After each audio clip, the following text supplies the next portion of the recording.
What impact did Little Richard have on the 1950s? What impact did Little Richard have on the 1950s?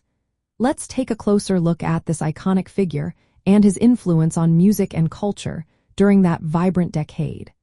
Little Richard reshaped the sound of the 1950s by bringing raw energy and theatrical flair to rock and roll.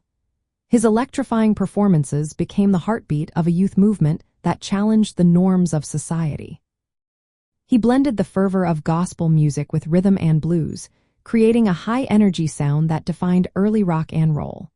Songs like Tutti Frutti and Long Tall Sally featured pounding piano rhythms, raspy vocals, and playful lyrics that pushed boundaries. Little Richard's voice was versatile, capable of soulful croons, wails, and screams, setting a template for future artists, including James Brown and the Beatles. His flamboyant persona, complete with mascara, pompadours, and sequin suits, broke barriers of race and gender expression. At a time when segregation was prevalent in America, his music drew diverse audiences to dance floors, subtly bridging racial divides. His androgynous style inspired later icons like Prince and David Bowie, although it sparked controversy in the conservative atmosphere of the 1950s. As a central figure in the rock and roll explosion, Little Richard became a symbol of youthful rebellion.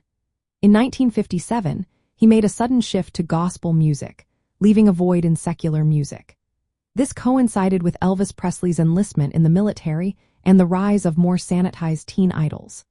This transition marked the end of rock's raw early era, making Little Richard's earlier hits nostalgic emblems of a freer, more daring time. For those who cherish 1950s nostalgia, Little Richard represents unfiltered creativity and the birth of a cultural revolution. His music and persona evoke memories of jukeboxes, sock hops, and a generation's first taste of rebellion. This stands in stark contrast to the polished pop that followed. His influence can still be felt today in every rock scream, piano riff, and bold fashion statement that defines the spirit of that era. When discussing 1950s teen idols, it is essential to highlight how Little Richard's absence, after 1957, underscored the fleeting yet transformative energy of the time. Pairing his tracks with footage of vintage diners, drive-ins, and dance marathons can capture the nostalgia of an era when rock and roll felt dangerous and new. Little Richard's legacy continues to inspire and reminded us of a time when music was about breaking free and expressing oneself.